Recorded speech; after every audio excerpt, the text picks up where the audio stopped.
Waalaikumsalam warahmatullahi wabarakatuh. Selamat pagi teman-teman. Pagi. Teman-teman, apa kabarnya nih hari ini? Baik. Alhamdulillah. Oke, sebelum memulai saya ingin memastikan terlebih dahulu apakah ini benar kelas 10E? Benar. Oke, berarti saya nggak salah masuk kelas ya. Oke, teman-teman di sini ada yang tahu saya di sini siapa?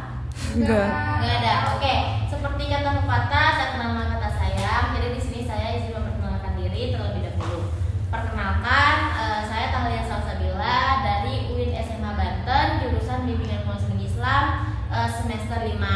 Salam kenal ya semuanya. Ya, salam kenal Kak. Oke, teman-teman di sini tahu nggak kakak di sini mau ngapain? Enggak. Oke, jadi di sini kakak mau melakukan tes atau menyebarkan instrumen, yaitu tes ITP atau ITP, yaitu inventory tugas perkembangan. Ada yang tahu inventory tugas perkembangan itu apa? Belum. Oke, kakak jelasin dulu ya. Jadi inventory tugas perkembangan atau ITP itu tuh adalah salah satu instrumen atau asesmen buat untuk mengukur tingkat perkembangan pada diri pribadi seseorang, seperti itu. Jadi tujuannya buat apa? Tujuannya itu yang pertama untuk melihat tingkat perkembangan teman-teman tuh udah sampai mana gitu. Terus hasilnya nanti itu bisa jadi gambaran buat melihat kira-kira teman-teman tuh kurangnya di bidang apa sih, dan apa perkembangan apa yang kira-kira kurang dari teman-teman dan harus butuh diperhatikan atau ditindaklanjut, seperti itu. Apakah bisa dipahami teman-teman semuanya? Bisa. Ada yang masih kurang paham? Ada yang mau ditanyakan misalnya? Sudah, oke. Baik. Oke, karena teman-teman semuanya sudah paham, jadi aku minta kepada teman-teman buat ngerapihin tempat duduknya. Jadi saya minta kepada teman-teman jarak satu kursi ke kursi yang lainnya itu 1 ubin keramik ya teman-teman. Iya, Bisa Kak. dipahami, teman-teman? Oke, karena tempat duduknya udah rapi, sekarang kakak minta apapun yang ada di atas meja itu dimasukkan ke dalam tas. Jadi di atas meja itu cuma ada HP teman-teman ya. Agar apa? Agar kelihatannya rapi dan tidak mengganggu konsentrasi dari teman-teman semuanya. Boleh dimasukkan teman-teman apapun itu kecuali HP. Sudah? Sudah, Kak. Oke, kalau sudah, sekarang kakak beri waktu kepada teman-teman semuanya. Ada yang sekiranya ada yang mau ke kamar mandi, kakak beri waktu 3 menit. Karena nanti pas jalannya tes itu kalau teman-teman izin itu akan mengganggu konsentrasi teman-teman dan membuat tes kali ini, tes kita pada siang ini tidak efektif, seperti itu. Ada yang mau ke kamar mandi? Enggak, Kak. Oke, Sudah karena tadi. tidak ada yang mau ke kamar mandi. Sekarang kakak izin mengasih instruksi cara pengisiannya. Sebelumnya kakak sudah nyebarin instrumennya itu ke Kosma. Kosma mana? Oh itu Kosma. Kosma udah share belum linknya ke grup kelas? Sudah. Oke, sudah. Boleh dibuka ya teman-teman semuanya? Ya, Sudah Kak. dibuka? Oke Kak, kalau sudah dibuka kan tampilannya ada seperti ini teman-teman. Nah, di sini yang pertama itu ada biodata. Nah, teman-teman itu isi dulu biodatanya. Yang pertama itu ada asal sekolah. Nah, teman-teman isi asal sekolah teman-teman. Lalu di bawahnya ada nama lengkap. Nama lengkap teman-teman diisi, jangan nama temannya. Terus yang ketiga itu ada kelas. Teman-teman isi teman-teman kelas berapa. Lalu yang terakhir itu ada NIS. Teman-teman pada tahu kan NIS-nya masing-masing? Tahu, Kak. Sekarang setelah teman-teman isi biodata langsung pencet oke. Berikutnya langsung nanti teman-teman diarahkan ke 77 pernyataannya. Nah, di sini ada 77 rukun pernyataan dan setiap rukunnya itu terdiri dari 4 pernyataan. Cara pengisiannya itu teman-teman baca soalnya, teman-teman pilih yang sekiranya sekarang lagi teman-teman alami atau relate dengan kehidupan teman-teman yang sekarang ini. Jadi sebelumnya saya izin jelaskan dulu, ini tuh bukan tentang salah dan benar ya teman-teman, bukan tes kayak tes mau masuk perguruan tinggi, bukan. Ini tuh untuk ngetes kepribadian teman-teman semuanya. Jadi takut salah nih Cek, jangan gitu. Jadi kayak benar-benar apa yang teman-teman rasakan itu yang dipilih. Bisa dipahami teman-teman? Bisa. Oke, teman-teman udah ngerti? Oke, karena teman-teman udah ngerti, ada yang perlu ditanyakan untuk pengisian instrumennya? Nggak ada, Kak. Oke, karena nggak ada, di sini teman-teman nggak usah takut ya data-data teman-teman bocor, karena di sini kakak bakal ngejaga apapun yang udah teman-teman pilih. Jadi nggak usah takut akan bocornya apa yang teman-teman udah luapkan di tes ini. Oke, sekarang sebelum kita mulai, kita berdoa dulu agar tes kita siang hari ini berjalan dengan lancar. Saya mau memimpin doa. Ayo, Kak. Oke, silakan. Ya, baik teman-teman, sebelum kita memulai, alangkah baiknya kita membaca doa dimulai. Dah selesai. Oke, teman-teman boleh mengerjakan waktunya. Itu kakak kasih waktu 30 menit. Sekarang itu jam 12.30. Maka waktu pengisiannya selesai itu jam 1.00. Bisa dimulai dari sekarang. Teman-teman udah pada ngumpulin? Udah, Kak. Oke, karena udah, saya ingin mengucapkan terima kasih sebanyak-banyaknya kepada teman-teman semuanya yang sudah menyempatkan atau meluangkan waktunya untuk mengikuti tes atau mengisi instrumen ini. Sekarang saya mau nanya ke teman-teman, apa nih kira-kira perasaan teman-teman setelah mengikuti tes ini? Lega. Oke, senang dan lega ya. Udah pastinya emosi teman-teman terluapkan di tes ini. Jadi untuk hasilnya, teman-teman bisa lihat hasilnya nanti di minggu yang akan datang. Jadi kalau misalkan teman-teman mau lihat hasilnya, nanti saya share di minggu kedepannya. Oke, itu saja yang bisa saya. Oke, segitu saja teman-teman. Lebih kurangnya saya mohon maaf. Saya akhiri. Wassalamualaikum warahmatullahi wabarakatuh. Oke teman-teman, karena kita sudah melakukan pengadministrasian, kita sudah menyebarkan instrumennya, otomatis kita sudah mendapatkan datanya. Sekarang kita masuk ke olah data. Nah, karena di sini aku menyebarkan instrumennya itu melalui Google Form. Jadi di Google Form-nya itu nanti ada unduh ke Excel. Jadi dia otomatis ke Excel langsung. Nah, sekarang aku udah mendapatkan data Excel-nya. Ini yang udah aku jadiin Excel-nya ya teman-teman. Nah, ini adalah data yang sudah jadi Excel. Nih ada dari nama, pertanyaan-pertanyaan, jawaban-jawaban dari para siswa. Oke, karena aku udah dapat Excel-nya, sekarang kita masuk ke aplikasinya aja langsung.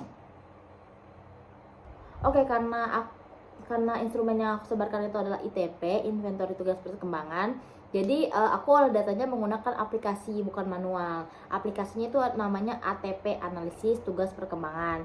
Dan aku menyebar instrumennya itu kan ke SMA. Jadi otomatis aplikasi atau ATP yang saya gunakan itu adalah ATP SMA. Kalau misalkan teman-teman nyebar instrumennya itu ke perguruan tinggi, ATP-nya juga ada lagi, ATP perguruan tinggi.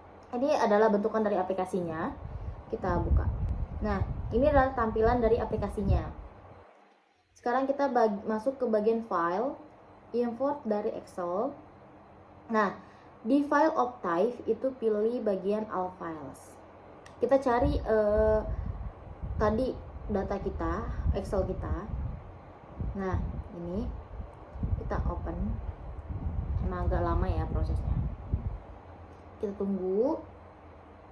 Oke, ini udah keluar ya teman-teman. Dan pastikan di Excel-nya itu dari kelas, NIS, nama, laki-laki, jenis kelamin itu harus sama kolomnya.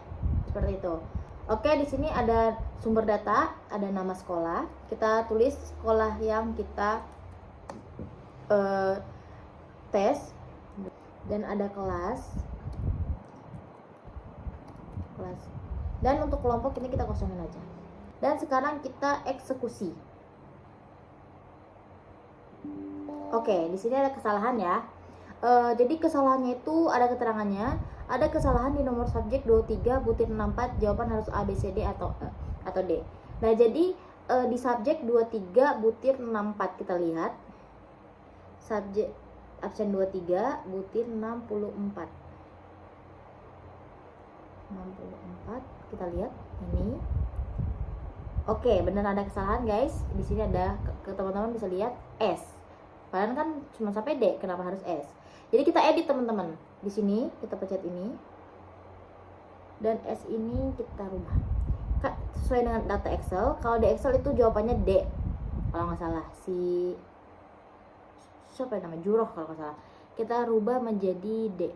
Udah selesai. Sekarang kita eksekusi. Hitung skor peserta. Oke, udah. Kita masuk ke analisis kelompok. Nah, ini sudah kelihatan ya teman-teman dari grafik diagramnya sama ada garis kuningnya. Nah, jadi diagram yang warna hijau ini itu adalah aspek per aspeknya. Aspek dari keseluruhan siswa. Dan garis kuning ini itu adalah tingkat perkembangan. Jadi kalau misalkan aspek atau diagram batangnya ini melampaui garis kuning, berarti tingkat perkembangannya sudah bagus. Tapi kalau misalkan kurang dari bawah garis kuning, itu berarti kurang bagus atau kurang baik dan perlu ditingkatkan seperti itu. Oke, di sini ada distribusi frekuensi aspek. Ini ada 11 aspek. Nah, di sini kan ada diagram. Nah, di sini itu menjelaskan bahwa ada 3, 5, 4, 7. Nah, yaitu mendeskripsikannya itu gini teman-teman. Ini ada 3.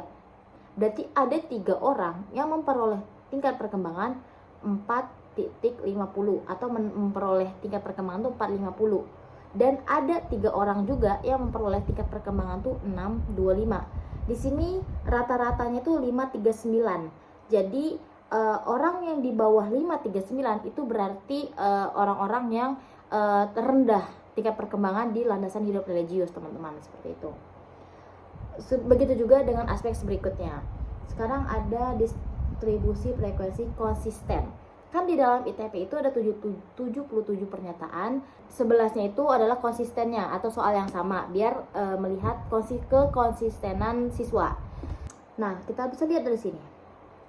Ada 3 orang yang konsistennya itu cuma 1 aspek. Ada 6 orang yang konsistennya itu cuma 2 aspek. Dan ada 1 orang yang konsistennya itu sampai 10 aspek. Jadi ini tuh bisa melihat konsistensinya teman-teman.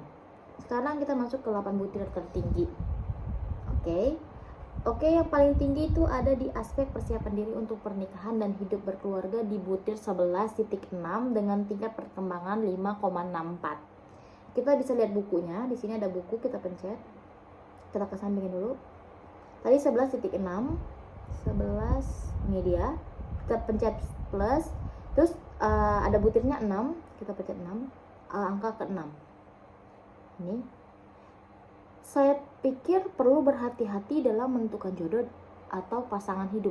Nah, berarti menandakan bahwa siswa kelas 10E ini mereka tuh tahu kalau misalkan kita tuh perlu berhati-hati dalam menentukan jodoh atau pasangan hidup.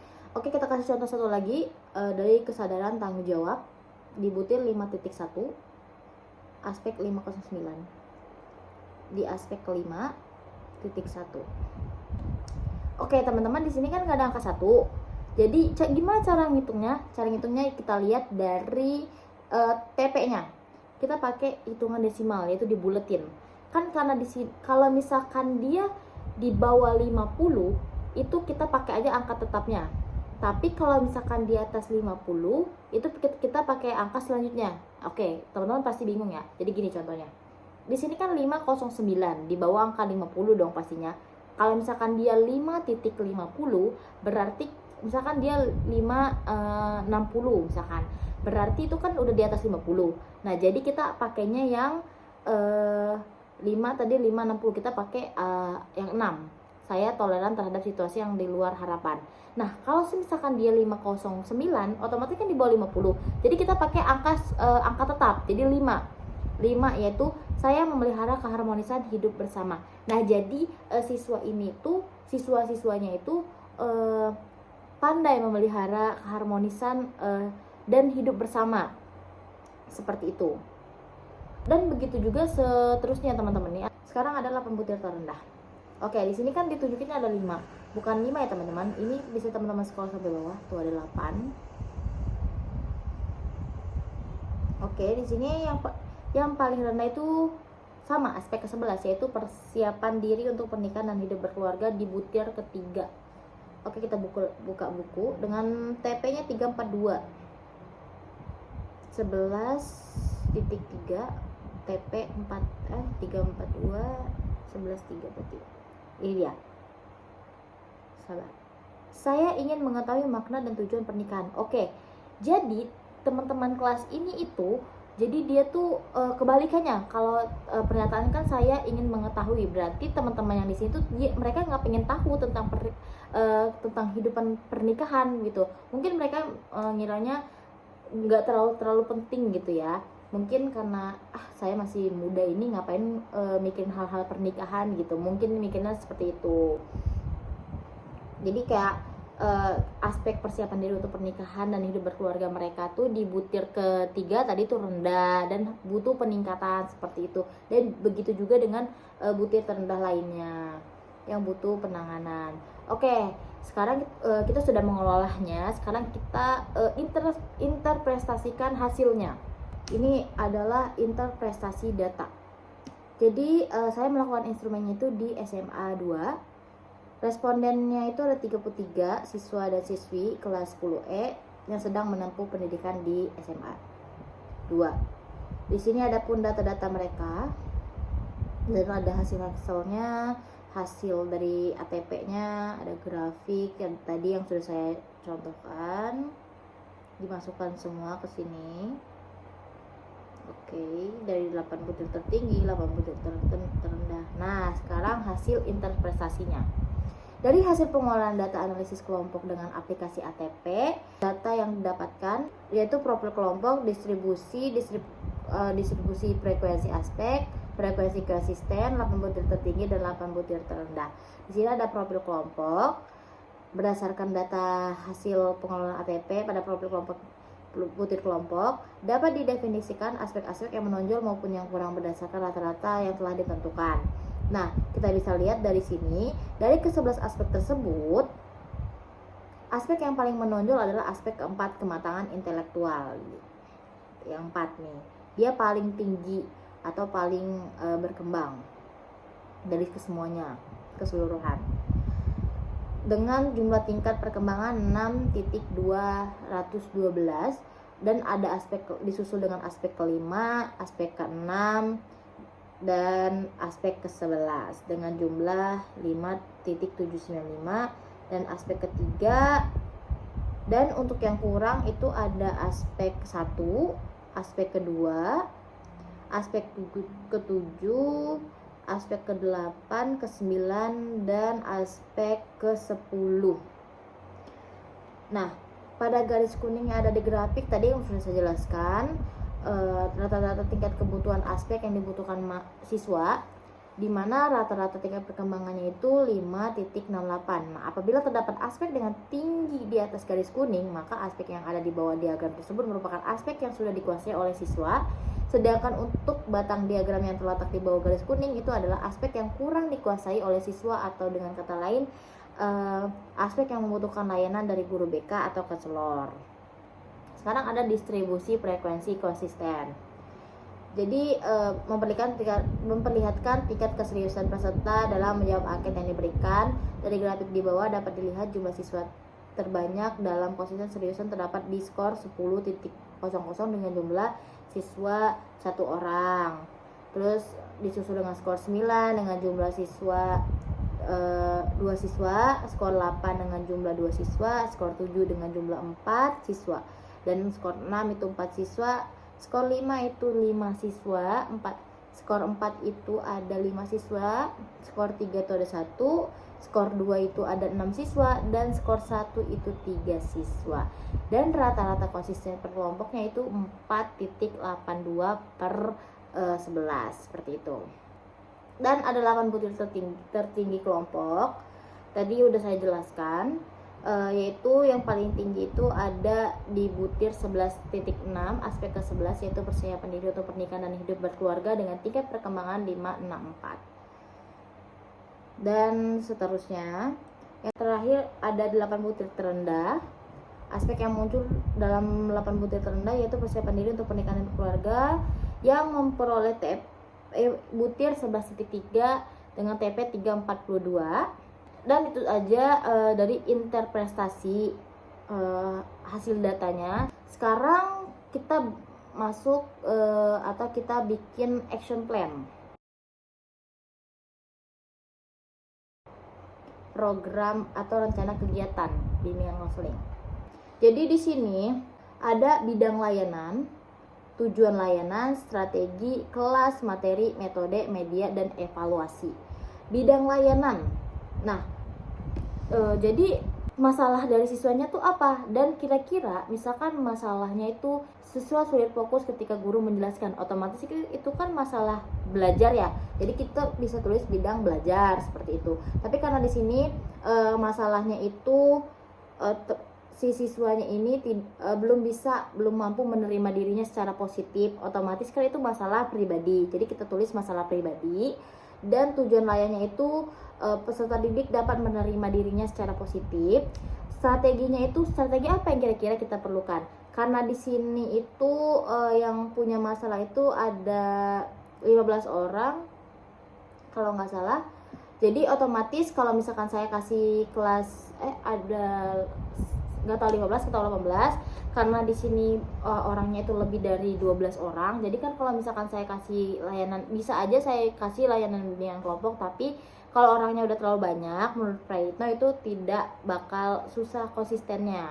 Jadi kita kasih layanan informasi aja. Terus untuk kelasnya itu kita tulis kelas 10E.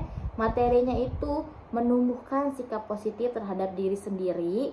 Metodenya itu ceramah interaktif dan tanya jawab, dan medianya itu ya PPT dan video motivasi diri serta kartu afirmasi. Jadi setelah mereka setelah mereka mendengarkan ceramahnya, nanti ada muncul video motivasi tentang diri sendiri biar mereka tuh lebih menghargai diri sendiri gitu. Terus ada kartu afirmasi. Jadi evaluasi itu siswa tuh mampu menerima kelebihan dan kekurangan diri secara positif. Penilaiannya itu pakai LISEC, penilaian segera. Oke teman-teman, di sini action plan-nya itu saya urutkan sesuai dengan bukan yang paling rendah dulu, tapi paling banyak orang yang mengalaminya. Jadi kayak gini, kan paling rendah itu adalah persiapan diri untuk pernikahan, hidup berkeluarga dengan TP 342. Tapi orangnya itu nggak terlalu banyak, tapi lebih banyakan di aspek ketujuh nih, penerimaan diri dan pengembangannya. Jadi di sini saya pakai yang aspek ketujuh. Apa sih masalahnya, kita lihat. Aspek ketujuh, kita geser dulu 7.3. Nah, ini dia. Saya merasa bangga terhadap bentuk fisik sendiri. Ini kan kebalikannya, berarti dia nggak bangga, dia nggak bisa membanggakan bentuk fisik dia sendiri seperti itu. Nah, jadi itu yang kita masukkan ke action plan.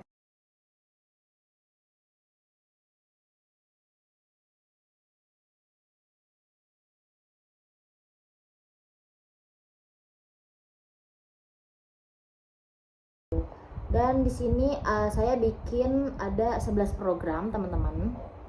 Jadi di sini itu nggak saya ambil semuanya. Jadi di sini saya bikin dari 8 program butir terendah dan 3 butir tertinggi. Jadi kenapa saya di butir tertinggi dikasih pelayanan lagi? Karena si BK apa? Yaitu pengentasan, pengembangan. Kan ada pengembangan, teman-teman. Jadi di sini saya ambil 3 aja di butir tertinggi, karena emang bukan berarti dia semakin tinggi semakin nggak butuh diperhatiin, tapi justru butuh banget diperhatiin karena biar mengembangkan. Kan itu fungsi dari BK kan ada pengembangan. Nah di situ. Jadi saya ambil 3 aspek dari butir tertinggi. Nah karena tadi saya mengambil butir tertinggi 3. Di sini saya bagian kayak saya kasih di bagian paling akhir. Ini ada 3 ini adalah butir tertinggi. Oke. Di sini saya ambil, kan tadi ada 3 butir tertinggi yang saya ambil nih. saya ambil paling bawah ya, yaitu agar peserta didik memahami batas etika bergaul. Nah, jadi siswa-siswanya itu udah tahu kalau misalkan nggak masalah lah kalau misalkan bekerja dengan lawan jenis. Jadi kayak dia tuh sudah bisa menghargai kalau misalkan di tempat kerja tuh nggak semuanya tuh bercampur aduk pastinya dengan lawan jenis seperti itu. Jadi dia udah memahami kalau misalkan nggak masalah kalau misalkan bekerja dengan lawan jenis. Nah, karena dia udah tahu itu kan otomatis harus kita kembangkan. Karena dalam bergaul dengan lawan jenis kan ada batasnya. Nah, kalau misalkan kita nggak mengembangkannya lagi nih, bisa jadi karena dia kan dia bilang, saya pikir tidak ada masalah bila bekerja sama dengan lawan jenis. Nah, otomatis dia tahu nggak apa-apa kalau misalkan bergaul dengan lawan jenis, tapi dia belum tahu tentang etika batas pergaulan dengan lawan jenis itu kayak gimana. Jadi harus dikasih tahu, dikasih arahan. Makanya tadi kata saya, kenapa aspek tertinggi itu juga butuh pengembangan seperti itu, butuh pelayanan juga seperti itu. Jadi di sini kita kasih action plan-nya. Jadi layanannya itu layanan informasi, karena berjumlahkan lebih dari 15 orang. Kelasnya itu 10 seperti biasa. Materinya itu etika bergaul dengan lawan jenis. Terus metodenya itu ceramah. Terus medianya itu PPT sama video edukatif. Sama kita juga PPT sama video edukatif, kan video tentang bergaul dengan sehat atau cara etika bergaul, dan evaluasinya tuh siswa memahami batas pergaulan, yaitu penilaian segera. Dan begitu juga seterusnya sesuai dengan tadi yang kata aku bilang. Di sini aku ngambil 8 butir terendah dan 3 butir tertinggi seperti itu. Oke, setelah action plan di sini kita buat kita masuk ke program semesteran. Nah, di sini kan aku template-nya itu ngambil dari POPBK. Di sini nanti di sana tuh udah banyak banget teman-teman definisi-definisinya. Di sini bisa teman-teman lihat. Oke, di sini saya jelaskan. Di sini ada jenis kegiatan atau layanan. Di sini ada pembagian tugas guru bimbingan konseling, itu saya script. Terus ada asesmen kebutuhan. Di sini kan saya emang menyebarkan asesmen. Terus tujuannya itu tersusunnya dan kebutuhan peserta didik sebagai dasar penyusunan program BK. Terus ada penyusunan program, tersusunnya program BK yang sesuai dengan kebutuhan peserta didik dan tujuan pendidikan sekolah. Nah, intinya hal-hal yang ini kan saya cuma belajar. Jadi di sini hal-hal yang emang kayak konsultasi, pengadaan sarana itu kan tidak saya lakukan, jadi saya kosongin. Terus ada layanan bimbingan dan konseling. Nah, tadi action plan kita itu kita masukin ke sini, teman-teman. Ada tadi strategi layanan, mulai dari layanan informasi. Nah, ini layanan-layanan yang ingin kita kasih. Karena tadi di action plan itu saya cuma mengambil 3 layanan, yaitu informasi, bimbingan kelompok, sama layanan penguasaan konten. Oke, di sini masukin layanan informasi. Nah, layanan informasi di sini saya memakai layanan informasi itu ada 1, 2, 3, 4, 5. Ada 5 yang menggunakan layanan informasi. Nah, kita di sini di checklist kayak tadi gini contohnya. Layanan informasi di bagian ini, bidang sosial. Ini kan layanan bidang nih tadi. Nih, layanan informasi pakai bidang sosial. Jadi kita checklist nih di bidang sosial. Ini paling akhir kan tadi, bidang sosial. Dan seterusnya. Nah, sekarang ada fungsi dan bimbingan dan konseling. Fungsi bimbingan konseling kan ada 5. Pengembangan, pengentasan, pencegahan, pemeliharaan, sama pemahaman. Nah, di sini kita cocok-cocokin kira-kira misalkan di ini masalah sosial tadi, layanan informasi, agar peserta didik memahami batasan etika bergaul. Nah, kira-kira fungsi bimbingan dan konselingnya itu apa? Nah, di sini fungsinya itu pemahaman dan pencegahan. Jadi di sini tuh kita mengasih pemahaman. Jadi tadi kan teman-temannya kan udah tahu kalau misalkan emang kalau nggak masalah kalau misalkan bekerja dengan lawan jenis. Nah, tapi kan teman-teman pastinya banyak kan juga nggak tahu etika bergaulnya atau batasan etika bergaul dengan lawan jenis itu seperti apa. Jadi kita kasih pemahaman. Jadi dalam bergaul dengan lawan jenis itu nggak boleh loh kalau misalkan gelap-gelapan, nggak boleh loh berdua-duaan di ruangan tertutup seperti itu. Terus juga fungsinya buat apa? Fungsi yang lainnya itu juga buat mencegah gitu. Jadi yang tadinya dia nggak tahu, jadi paham. Yang tadinya dia karena dia udah paham, jadi itu bisa membuat dia mencegah gitu. Jadi pencegahan juga buat dia. Jadi dia yang tadinya udah tahu, jadi nggak dilakuin sama dia. Jadi kayak dia udah dapat pencerahan kalau lawan jenis itu nggak boleh berduaan di ruangan tertutup seperti itu, karena akan menimbulkan hal-hal yang tidak diinginkan seperti itu. Jadi gitu teman-teman. Begitu juga dengan seterusnya. Terus kelas seperti biasa. Terus waktu. Nah, waktu dilaksanakannya tuh mau kapan? Kalau misalkan informasi tadi saya itu di bulan Januari seperti itu. Jadi setiap bulan itu saya memberikan pelayanan Januari, Februari, Maret. Jadi satu bulan itu satu layanan. Oke, karena di sini karena saya emang tidak melakukan, jadi saya kosongkan. Sekarang terakhir yaitu RPL, rencana pelaksanaan. Oke, kita ambil dari rencana layanan informasi. Ngambilnya dari mana? Dari action plan, teman-teman. Kan makanya setelah kita membuat interpretasi, hal yang paling penting juga itu adalah action plan. Oke, di sini saya ambil dari masalah yang pertama, yaitu di bidang pribadi. Masalahnya itu penerimaan diri secara positif, layanannya itu layanan informasi, dan ini materi-materi dan metodenya kita buat RPL-nya, rencana pelayanannya. Strategi layanan itu layanan informasi. Bidang layanannya itu tadi pribadi. Topik layanannya itu menumbuhkan sikap positif terhadap diri sendiri. Topiknya, fungsinya tadi fungsinya pemahaman dan pengembangan. Terus tujuannya ada tujuan umum dan tujuan khusus. Nah, tujuan umum tuh tujuan yang ada di action plan, yaitu peserta didik dapat menerima diri secara positif. Nah, kalau tujuan khususnya tuh tujuan apa nih yang benar-benar khusus buat tujuan buat adanya layanan ini tuh apa gitu. Yang saya di sini tulis, peserta didik mampu mengenali kelebihan dan kekurangan diri secara objektif, peserta didik mampu menunjukkan sikap positif, peserta didik memiliki semangat untuk memperbaiki diri dan tanpa membandingkan dengan orang lain, seperti itu tujuan khususnya gitu. Terus sasarannya itu ya pastinya kelas 10E yang tadi ada 19 orang. Materinya itu materi kan tadi saya menggunakan ceramah.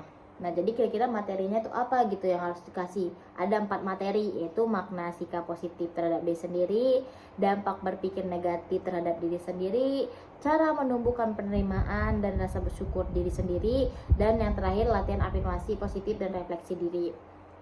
Waktu yang saya berikan itu adalah 60 menit.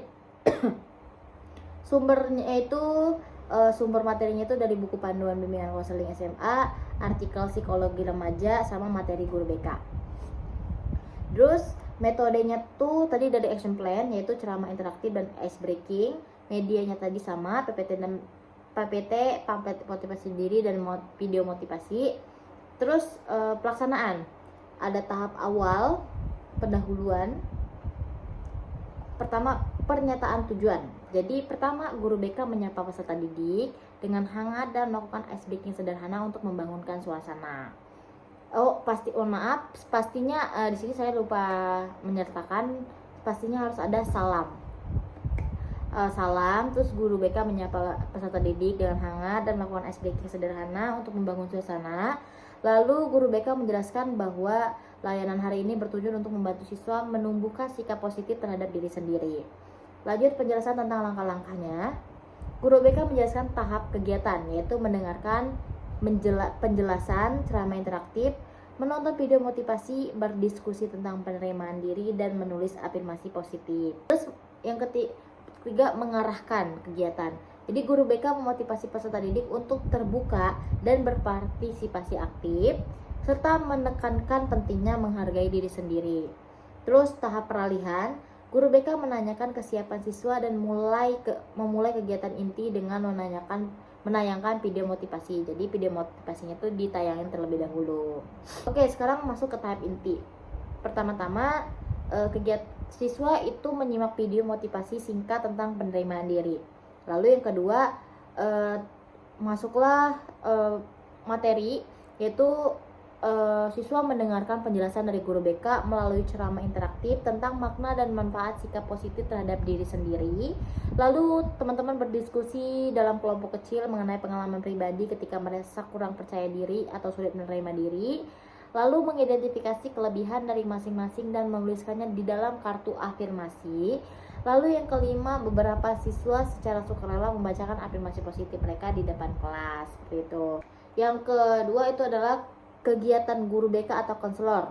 Yang pertama, menyampaikan materi melalui ceramah interaktif yang disertai dengan tanya jawab dan contoh konkret. Yang kedua, membimbing diskusi dan mengarahkan refleksi kelompok.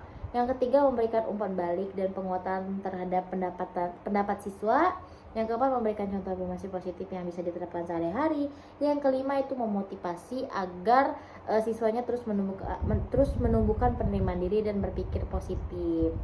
Terus ada tahap penutup, yaitu guru BK mengajak peserta didik melakukan refleksi tentang hal-hal positif yang mereka sadari hari ini. Terus guru BK memberikan penguatan dan kesimpulan bahwa setiap individu memiliki keunikan yang perlu disyukuri. Terus terakhir, sebagai tindak lanjut, siswa diminta menulis jurnal 3 hal positif tentang dirinya sendiri setiap hari selama 1 minggu. Oke, terakhir ada evaluasi. Evaluasi prosesnya itu partisipasi dan antusiasme siswa dalam kegiatan. Yang kedua, kemampuan siswa mengemukakan pendapat dengan percaya diri. Yang ketiga itu sikap saling menghargai antar peserta didik selama diskusi. Oke, itu saja RPL dan pembahasan kita pada video ini. Kurang lebihnya saya mohon maaf. Terima kasih sudah menyimak dan menonton. Maaf apabila masih banyak kekurangan, karena emang sesungguhnya saya masih belajar. Terima kasih buat teman-teman semuanya. Kalau misalkan ada kesalahan di diri saya, mohon dikoreksi. Terima kasih. Wassalamualaikum warahmatullahi wabarakatuh.